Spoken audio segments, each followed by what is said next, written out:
Indian movie reviewer के channel में आपका स्वागत है। आज हम भारतीय कुश्ती पर बेस्ड एक मूवी के बारे में बात करेंगे। महावीर सिंह फोगाट भारतीय कुश्ती की पहलवानी शैली में प्रशिक्षित एक पूर्व शौकिया पहलवान, हरियाणा के बलाली में रहने वाले एक राष्ट्रीय कुश्ती चैंपियन हैं। उनके पिता उन्हें जॉब करने के लिए खेल छोड़ने के लिए मजबूर करते हैं। निराश होकर वह अपने देश के लिए गोल्ड नहीं जीत सका। उसने कसम खाई कि उसका बेटा जीतेगा। 4 बेटियां होने पर निराश होकर उसने उम्मीद छोड़ दी। लेकिन जब उनकी बड़ी बेटियां गीता और बबीता 2 लड़कों की पिटाई करने के बाद घर आती हैं, तो महावीर को पहलवान बनने की उनकी क्षमता का एहसास होता है और वे उन्हें प्रशिक्षित करना शुरू कर देता है। उसके तरीके कठोर होते हैं, जिसमें सुबह सुबह भीषण कसरत और छोटे बाल कटाने शामिल हैं। गांव वालों के विरोध का सामना करने के बावजूद वह उनके साथ आगे बढ़ता है, उन्हें अपने खेत की मिट्टी के गड्ढे में प्रशिक्षित करता है।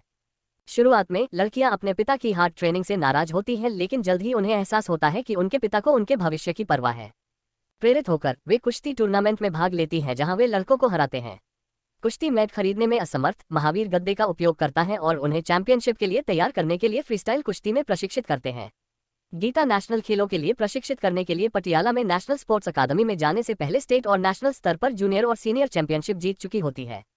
गीता वहां दोस्त बना लेती है और अपने कोच प्रमोद कदम के दबाव में महावीर द्वारा सिखाए गए तरीके को इग्नोर करने लगती है, जिसके ट्रेनिंग के तरीके और कुश्ती तकनीक उसके पिता से पूरी तरह अलग है।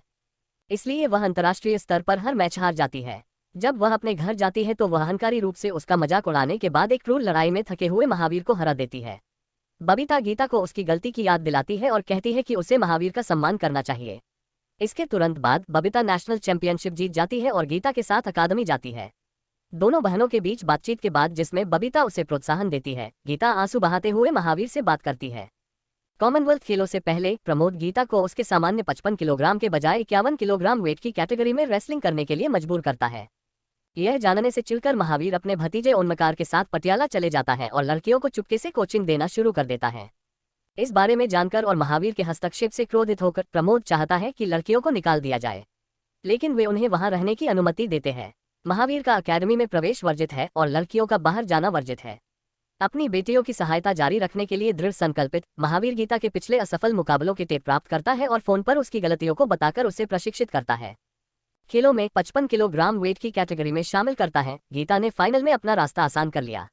महावीर लगातार दर्शकों के बीच बैठकर प्रमोद के निर्देशों का खंडन करता है और वह उसके बजाय अपने पिता के निर्देशों का पालन करती है। स्वर्ण पदक मुकाबले से ठीक पहले ईर्ष्यालु प्रमोद ने महावीर को एक कमरे में बंद करने की साजिश रची। मुक्केबाजी में गीता पहला सेशन जीतने में सफल हो जाती है, लेकिन दूसरा हार जाती है। अंतिम सत्र में 1-5 से पीछे चल रही है और 9 सेकंड बचे हैं। वह अपने पिता द्वारा सिखाई गई रणनीति और एक 5 पॉइंटर को याद करती है और अंतिम 3 सेकंड में अपने प्रतिद्वंद्वी पर इसे लागू करती है, जिससे स्कोर उसके पक्ष में 6-5 हो जाता है। इस प्रकार सेशन और बाउट 2-1 से जीत जाती है। इस प्रक्रिया में वह कॉमनवेल्थ खेलों में स्वर्ण जीतने वाली पहली भारतीय महिला पहलवान बन जाती है। मीडिया के सामने प्रमोद की क्रेडिट प्राप्त करने की उम्मीदों को धराशायी करते हुए महावीर अपनी बेटियों को गले लगाने के लिए समय पर लौटता है। Please support Indian wrestlers and all sports.